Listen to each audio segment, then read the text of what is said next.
విభజన తర్వాత పొరుగు రాష్ట్రంలో ఆ కులాలకు అన్యాయం జరిగింది. బీసీల నుంచి ఓసీల జాబితాలో చేర్చడంపై 10 ఏళ్లుగా పోరాడుతున్నాయి తెలంగాణలోని 26 కులాలు. ఇన్నాళ్ళు ఏపీలో ఏ ఒక్క నాయకుడు వారి డిమాండ్తో గొంతు కలపలేదు. అలాంటిది ఏపీ నుంచి కూటమి ఎమ్మెల్యే ఒకరు తెలంగాణలో బీసీ కమిషన్ బహిరంగ విచారణకు హాజరయ్యారు. బీసీ కులాలకు జరిగిన అన్యాయంపై నిలదీస్తూ గత పాలకులపై విరుచుకుపడ్డారు. ఇక ఎవరా ఎమ్మెల్యే? ఈ సమస్యలో ఏంటైన ఇంట్రెస్ట్?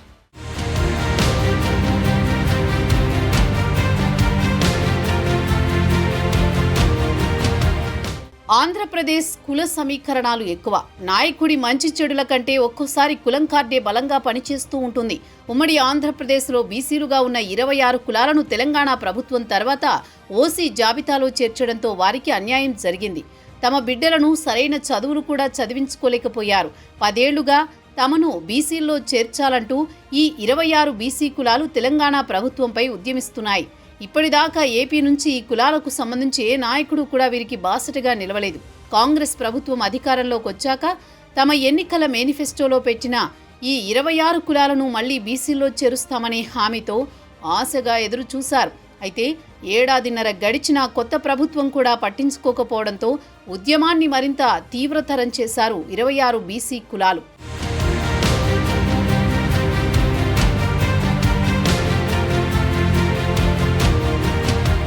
26 బీసీ కులాలకు సంబంధించిన తెలంగాణ రాష్ట్ర ప్రభుత్వం అఫిడవిట్ జారీ చేయాలని, బహిరంగ ప్రచారణకు హాజరు కావాలని బీసీ కమిషన్ తేదీలు ప్రకటించింది. ఏపీ నుంచి తమ సామాజిక వర్గాల నాయకుల మద్దతు లభిస్తుందని తెలంగాణలోని 26 కులాల ప్రజలు నమ్మకం పెట్టుకున్నారు. అయితే 26 కులాలకు సంబంధించిన ఏ ఒక్క నాయకుడు కూడా వారి గోడు వినేందుకు ముందుకు రాలేదు. అయితే నేనున్నానంటూ ఒకే ఒక్క ఏపీ ఎమ్మెల్యే బీసీ కమిషన్ ముందుకొచ్చారు. శ్రీకాకుళం జిల్లా ఆముదాల వలస ఎమ్మెల్యే కూన రవికుమార్ 26 కులాలకు జరిగిన అన్యాయంపై తన వాదన వినిపించారు. దశాబ్ద కాలం పాటు తమ సమస్యను ఎవరూ పట్టించుకోలేదని, కానీ ఇన్నాళ్లకు ఏపీ నుంచి ఒక బీసీ ఎమ్మెల్యే వచ్చి తమ సమస్యపై స్పందించడం నైతికంగా ఎంతో బలాన్నిస్తోందంటున్నాయి అన్యాయానికి గురైన బీసీ కులాలు.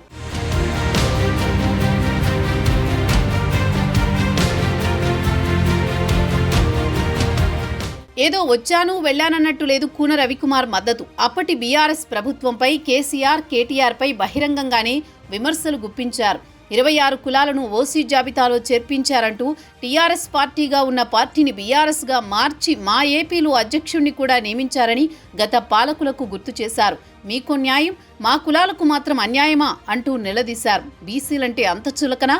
అందుకే మిమ్మల్ని ఫామ్ హౌస్కి పరిమితం చేశారని పదునైన మాటలతో ప్రత్యర్థులపై విరుచుకుపడ్డారు. న్యాయం కోసం పోరాడుతోన్న బీసీ కులాలకు భరోసా ఇచ్చేలా ఆమదాల వలస ఎమ్మెల్యే స్పందించడం చర్చనీయాంశంగా మారింది.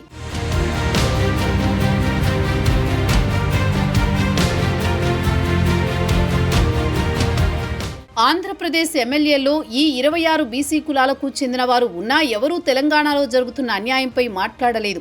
ఒక్క కూన రవికుమార్ మాత్రమే బీసీ కమిషన్ ముందు తన వాదన బలంగా వినిపించడం అందరికీ ఆశ్చర్యాన్ని కలిగించింది.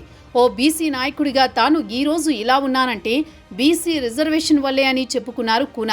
బీసీ బిడ్డలకు అన్యాయం జరిగితే అది ఆంధ్రప్రదేశ్ అయినా తెలంగాణ అయినా మరెక్కడైనా వాళ్లకు బాసటగా నిలవడానికి తానెప్పుడూ వెనుకాడనని ప్రకటించారు. బీసీ కులాల సమస్యను ఏపీ సీఎం దృష్టికి కూడా తీసుకువెడతానని చెప్పారు. తద్వారా తెలంగాణ ప్రభుత్వంపై ఒత్తిడి తీసుకువచ్చి 26 బీసీ కులాలకు న్యాయం జరిగేదాకా అండగా ఉంటానని భరోసా ఇచ్చారు.